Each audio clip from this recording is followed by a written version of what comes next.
MD's Statement Introduction. A warm welcome to the LB Finance Annual Report for the financial year ending 31st March 2023. I present to you the Managing Director's Statement Content 2022-23 Annual Report, which I will narrate on behalf of Mr. Sumith Adhihetty, Managing Director.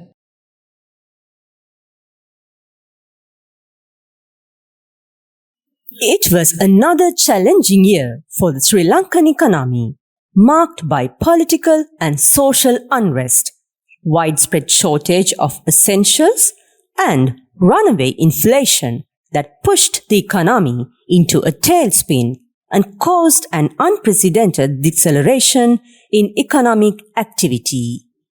With official data suggesting that the real GDP contracted by 7.8% in 2022 compared to the growth of 3.5% in 2021, it was clear that Sri Lanka had missed out on the chance to reap the benefits of the highly anticipated post-COVID revival. While most key sectors of the economy were affected by the crisis in some way, the SME sector appeared to be decidedly worse off. Having endured back-to-back stress over the past few years, starting with the Easter attacks and followed by several years of pandemic-induced economic woes, the SME sector seemingly reached near breaking point in 2022, with the ripple effect visible across key economic indicators such as national output, unemployment, and per capita income. Being the main champion of the SME sector, the NBFI sector too was directly affected by the fallout. Sector-wide NPLs, Stage 3 loans increased by 66.1% year-on-year, in sharp contrast to the 13.9% decrease registered in 2021. Despite its core leasing business thwarted by the ongoing restriction on vehicle imports, the NBFI sector demonstrated its resilience by recording robust credit expansion fueled by a surge in gold loans, which grew by 77.5% during 2022. The right moves at the right time. Admittedly, much of what was happening around us was beyond our control.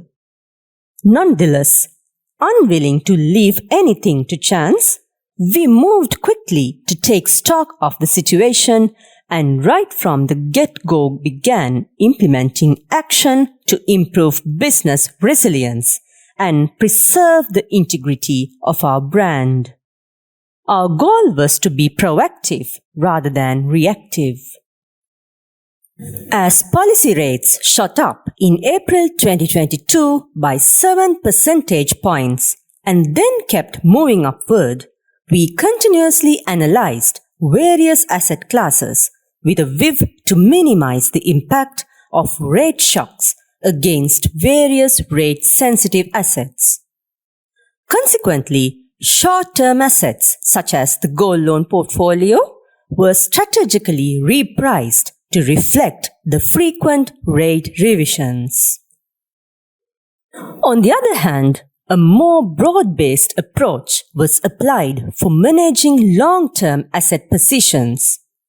Quite aware of the repeated shocks that our core MSME customer base has been subject to in recent years, we felt that repricing would be counterproductive.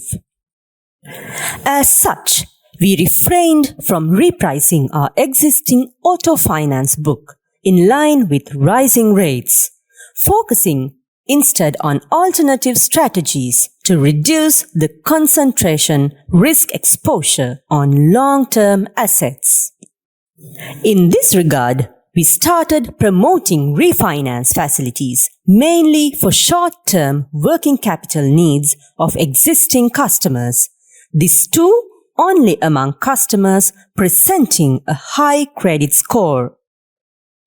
We also revised internal loan-to-value ratios and tightened customer due diligence to realign our lending priorities towards high-quality new exposures. At the same time, we continued to maintain a keen focus on recoveries throughout the year, and with additional resources mobilized towards this endeavor, we were able to comfortably achieve targeted recovery ratios.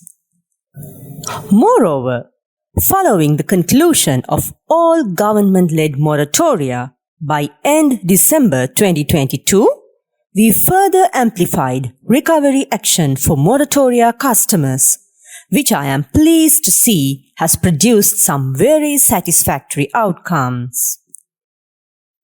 As a culmination of our disciplined lending approaches and strong recoveries, LBF's auto finance portfolio declined by 11% on an overall basis compared to the previous year, thus ensuring portfolio exposures were contained within board-approved risk benchmarks. In light of the greater restraint exercised in the auto finance domain, LBF's main credit expansion strategy for the current financial year was led by gold loans. Capitalizing on the short-term nature of the gold loan product, we were quite aggressive in our efforts to grow the portfolio, which saw the gold portfolio recording robust 46% growth year-on-year. Bolstered by these results, LBF's captive market share in the gold loan space positioned at 30% during the year under review. Strengthening our footprint. It was by far one of the most eventful years for our branch network. 11 new branches were commissioned, 9 were opened in the north and east regions of the country. A big part of our northeast outreach strategy is the emphasis on increasing the level of financial inclusion in Sri Lanka. With the new additions, LBF's branch networks stands at 192, one of the largest networks in the NBFI sector. Accelerating digital transformation. Our digital transformation strategy witnessed a significant advancement in the current financial year, marked by some important milestones that reaffirm LBF's leadership in Sri Lanka's digital financial services space. Our industry-leading SIM business loan, mobilized via the LB SIM mobile app, gained good traction and showed incremental month-on-month growth throughout financial year 2022-23. Inspired by these numbers, we further expanded the digital product suite with several new innovative financing solutions rolled out on the LB SIM Wallet app. Among them, the SIM Personal Loan specifically for salaried employees. The business loan and personal loan, being rule engine-based products, have both emerged as strong contenders to support our loan quality parameters. Equally importantly, the structural soundness and inbuilt recovery schematics have ensured near zero default risk for both products. I am also pleased to note the growing popularity of gold loan top-ups, which was the very first digital financial product launched on the SIM app. Credit granted through gold loan top-ups exceeded all expectations in the current financial year, which I believe validates its relevance as a mainstream financial solution. Aside from the focus on front-end upgrades, we continued to reform our back-end architecture using the latest AI-based technology. Most notably, the credit scoring system for gold loans was further refined with the introduction of scientific modeling techniques to drive greater customization in our lending approaches. Similarly, we began actively using analytical dashboards to reorient our credit evaluation and granting decisions based on more effective customer segmentation. Needless to say, robotic process automation remained a prominent feature in our efforts to streamline internal processes and drive organization-wide cost efficiencies. Outperforming expectations. Our outstanding financial performance for financial year 2022-23 stands testament to our willingness to engage right moves at the right time. At 8.46 billion rupees, PAT overshot the budgeted 5.98 billion rupees by a resounding 41.47%, while PAT decreased by 2.33% year-on-year in conjunction with the newly imposed taxes and higher tax expenses, resulting from the higher corporate tax rate applicable for the year under review. LBF's balance sheet also further strengthened as Stage 3 impairment values declined on the back of improved collections. Protecting human capital. As always, our people remained a great strength, and in turn, we continued to support them to navigate these challenging times. Recognizing the inflation-induced cost pressures, we rolled out various monetary incentive schemes for employees at different levels, including for new recruits on probation. Seeing the current economic crisis driving unprecedented numbers to pursue overseas employment, we took early action to prevent LBF from facing such a crisis. A highly focused talent development initiative was launched with a view to build a pipeline of multi-talented employees who could potentially drive the strategic ambitions of the LBF Group in the years ahead. The program, which included special training interventions coupled with a leadership development series, was specially curated for our middle management cadre. In light of the ongoing economic crisis, all employee engagement activities were held on a smaller scale than in the past. However, we did encourage our leaders and managers to make a conscious effort to reach out and interact with their respective teams more frequently. The other major engagement activity was the Great Place to Work survey in 2022. While the results of the survey are still being processed, I am told that initial findings indicate LBF stands out for high levels of employee motivation and satisfaction. Advocating sustainability. LBF's sustainability transformation remained on track, backed by our digital agenda. Most of the LBF's internal processes are now running on a paperless environment.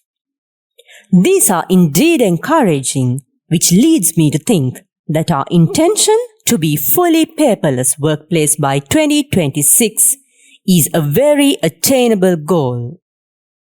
LBF continued with its community initiatives focused on education, knowledge sharing and community well-being with a total of 15.56 million rupees incurred towards these efforts in the current financial year. Preparing for a smooth ride ahead.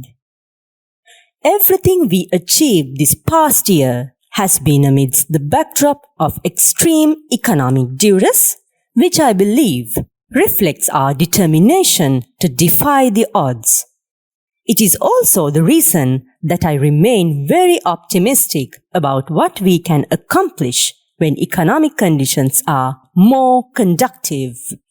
Going forward, I foresee intense competitive pressure within the NBFI sector as all players ready themselves to capitalize on the imminent market pickup over the next 12 months.